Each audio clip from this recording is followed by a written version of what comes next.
Hello friends, welcome to BTech simplified. അപ്പോൾ നമ്മൾ ഈ ലെക്ചറിൽ പഠിക്കാൻ പോകുന്നത് ക്ലസ്റ്ററിങ്ങിനെ കുറിച്ചാണ്. അൺലേബിൾഡ് ഡാറ്റാസിനെ ഗ്രൂപ്പ് ചെയ്യാനുള്ള ഒരു ടെക്നിക്കാണ് ബേസിക്കലി ക്ലസ്റ്ററിംഗ് എന്ന് പറയുന്നത്. അതായത് ഡാറ്റാ പോയിന്റ്സിൻ്റെ സിമിലാരിറ്റി ബേസിൽ അതിനെ ഡിഫറെൻറ്റ് ഗ്രൂപ്പ്സുകളാക്കി തിരിക്കുന്നതിനാണ് നമ്മൾ ക്ലസ്റ്ററിംഗ് എന്ന് പറയുന്നത്. രണ്ട് ടൈപ്പ് ക്ലസ്റ്ററിംഗ് ആണുള്ളത്, ഹാർഡ് ക്ലസ്റ്ററിങ്ങും സോഫ്റ്റ് ക്ലസ്റ്ററിങ്ങും. ഇപ്പോൾ ഇവിടെ നമുക്ക് താഴെ 6 ഡാറ്റാ പോയിന്റ്സ് തന്നിട്ടുണ്ട്, U1, U2 up to U6. ഈ ഡാറ്റാ പോയിന്റ്സിൽ നമ്മൾ ഹാർഡ് ക്ലസ്റ്റർ ചെയ്യുമ്പോഴുള്ള കണ്ടീഷൻ എന്താണെന്ന് വെച്ചാൽ ഒരു ഡാറ്റാ പോയിന്റ് ഒരു ക്ലസ്റ്ററിൽ മാത്രമേ ഉണ്ടാവാൻ പാടുള്ളൂ. സോഫ്റ്റ് ക്ലസ്റ്ററിംഗ് ആണെങ്കിൽ ഒരു ഡാറ്റാ പോയിന്റ് മൾട്ടിപ്പിൾ ക്ലസ്റ്ററുകളിൽ ഉണ്ടാവാം. അതിൻ്റെ പ്രോബബിലിറ്റി ആയിരിക്കും നമ്മൾ ഇവാലുവേറ്റ് ചെയ്യുന്നത്. ഇവിടെ നമുക്ക് നോക്കിയാൽ കാണാം U3 എന്നുള്ള ഡാറ്റാ പോയിന്റ് 3 ക്ലസ്റ്ററുകളിലുണ്ട്. U6 എന്നുള്ള ഡാറ്റാ പോയിന്റ് ക്ലസ്റ്റർ 3ലും 2ലും ഉണ്ട്. അതേപോലെ U5 ക്ലസ്റ്റർ 3ലും ക്ലസ്റ്റർ 1ലും ഉണ്ട്. അതാണ് ഹാർഡ് ക്ലസ്റ്ററിങ്ങും സോഫ്റ്റ് ക്ലസ്റ്ററിങ്ങും തമ്മിലുള്ള വ്യത്യാസം. ഇനി അൺലേബിൾഡ് ഡാറ്റാസിനെ ഗ്രൂപ്പ് ചെയ്യാനുള്ള ഒരു അൽഗോരിതാണ് കെ മീൻസ് ക്ലസ്റ്ററിങ്. അൺലേബിൾഡ് എന്നുള്ളത് അൺലേബിൾഡ് കൊണ്ട് നമ്മൾ ഉദ്ദേശിക്കുന്നത് നമുക്കറിയില്ല നമ്മൾ എന്ത് ടൈപ്പ് ഡാറ്റയിലാണ് നമ്മൾ ലുക്ക് ഓൺ ചെയ്യുന്നത് എന്നുള്ളത്. അപ്പോൾ ഇവിടെ ബിഫോർ കെ മീൻസ് ഒരു ഫിഗർ കൊടുത്തിട്ടുണ്ട്, ആഫ്റ്റർ കെ മീൻസ് ഒരു ഫിഗർ കൊടുത്തിട്ടുണ്ട്. ഇതാണ് ഈ ക്ലസ്റ്ററിങ് അൽഗോരിതത്തിൻ്റെ റിസൾട്ട് എന്ന് പറയുന്നത്. രണ്ട് ഗ്രൂപ്പ്സുകളാക്കി ഇവിടെ തിരിച്ചല്ലാവും. അപ്പോൾ ഇതിൻ്റെ സ്റ്റെപ്സ് എന്തൊക്കെയാണെന്ന് നമുക്ക് നോക്കാം.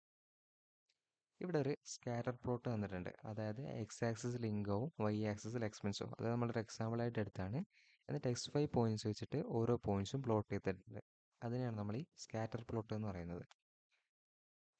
എന്നിട്ട് നമ്മൾ ഇതിൻ്റെ ഫസ്റ്റ് സ്റ്റെപ്പ് കെ മീൻസ് ക്ലസ്റ്ററിങ്ങിൻ്റെ സ്റ്റെപ്പ് എന്താണെന്ന് വെച്ചാൽ എത്ര ഗ്രൂപ്പുകളാക്കിയാണ് നമ്മൾ തിരിക്കുന്നത് എന്നുള്ളത് നമ്മൾ ആദ്യം ചൂസ് ചെയ്യണം. ഇവിടെ ഞാൻ K=3 ആണ് ചൂസ് ചെയ്തിട്ടുള്ളത്. ഈ K വാല്യൂ എങ്ങനെ സെലക്ട് ചെയ്യും എന്നുള്ളത് നമുക്ക് അടുത്ത ലെക്ചറുകളിലായിട്ട് ഡിസ്കസ് ചെയ്യാം.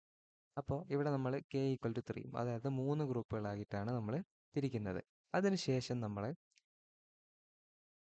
സെൻട്രോയിഡ് അസൈൻ ചെയ്യാന്ന് പറയും. അതായത് ഇതാണ് ബേസിക്കലി കെ മീൻസ് ക്ലസ്റ്ററിങ്ങിൻ്റെ സ്റ്റെപ്സ്. അതായത് ആദ്യം നമ്മൾ K വാല്യൂ ചൂസ് ചെയ്തു, എന്നിട്ട് നമ്മൾ സെൻട്രോയിഡ് ഇനീഷ്യലൈസ് ചെയ്യണം. അത് നമുക്ക് ഏത് ഡാറ്റ പോയിന്റും സെൻട്രോയിഡ് ആയിട്ട് ചൂസ് ചെയ്യാം. ഇവിടെ ഞാൻ യെല്ലോ, റെഡ്, ബ്ലൂ അങ്ങനെ 3 സെൻട്രോയിഡുകൾ സെലക്ട് ചെയ്തിട്ടുണ്ട്.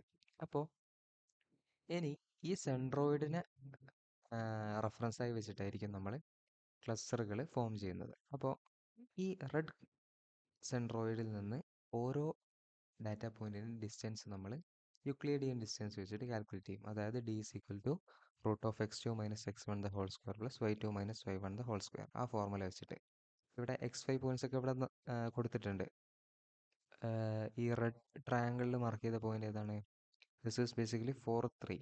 അപ്പോൾ ഈ 4, 3 ഈ ഡാറ്റ പോയിന്റിൻ്റെ ഡിസ്റ്റൻസ്, അതേപോലെ ഈ ഡാറ്റ പോയിന്റിൻ്റെ ഡിസ്റ്റൻസ്, ഈ ഡാറ്റ പോയിന്റിൻ്റെ ഡിസ്റ്റൻസ്, അങ്ങനെ നമ്മൾ കാൽക്കുലേറ്റ് ചെയ്യും എല്ലാ സെൻട്രോയിഡുകളിൽ നിന്നും. എന്നിട്ട് ഏറ്റവും അടുത്തുള്ള പോയിന്റ് ഏതാണ്, ഒരു സെൻട്രോയിഡായിട്ട് ഏറ്റവും നിയർ ആയിട്ടുള്ള പോയിന്റ് ഏതാണ്, അതിനൊക്കെ വെച്ചിട്ട് നമ്മളൊരു ക്ലസ്റ്റർ ഫോം ചെയ്യും. അതാണ് ഇവിടെ ചെയ്തിട്ടുള്ളത്.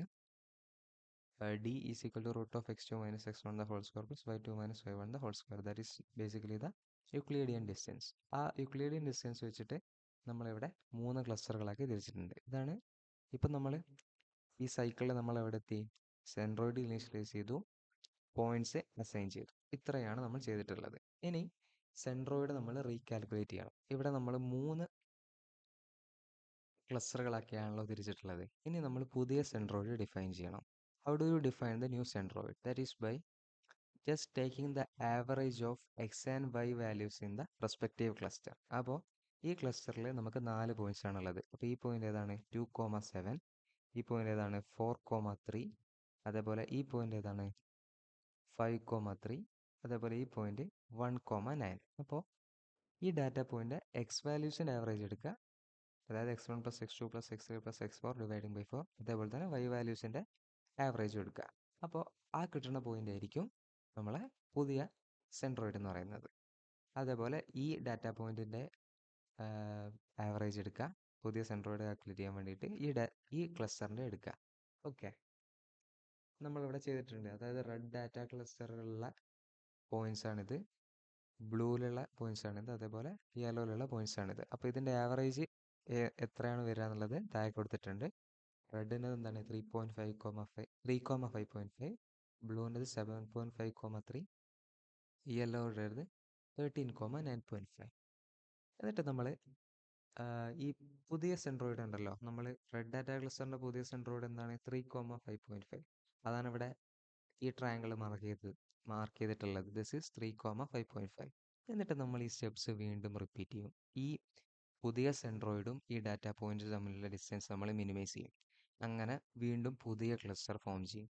അങ്ങനെ ഈ ഒരു സ്റ്റെപ്സ് നമ്മൾ എല്ലാ സെൻട്രോയിഡും വെച്ചിട്ട് നമ്മൾ ചെയ്യും. അതേപോലെ തന്നെ ഇവിടെ യെല്ലോ സെൻട്രോയിഡിൽ നിന്ന് ഈ റെസ്പെക്റ്റീവ് പോയിന്റ്സിൻ്റെ ഡിസ്റ്റൻസ് കാൽക്കുലേറ്റ് ചെയ്യും. അങ്ങനെ നമ്മൾ വീണ്ടും ക്ലസ്റ്ററുകളാക്കി തിരിക്കും. എന്നിട്ട് നമ്മളൊരു 3-4 ഐട്രേഷനൊക്കെ ചെയ്യുമ്പോൾ that will depend on the data set. എത്ര ഐട്രേഷൻ നമ്മൾ ചെയ്യണം എന്നുള്ളത്, അതായത് ഐട്രേഷൻ മീൻസ് എത്ര പ്രാവശ്യം ഈ പ്രോസസ്സ് റിപ്പീറ്റ് ചെയ്യണം എന്നുള്ളത് നമ്മുടെ എത്ര ഗ്രൂപ്പ്സ് ഉണ്ട് എന്നുള്ളതിനൊക്കെ ഡിപ്പെൻഡ് ചെയ്തിരിക്കും.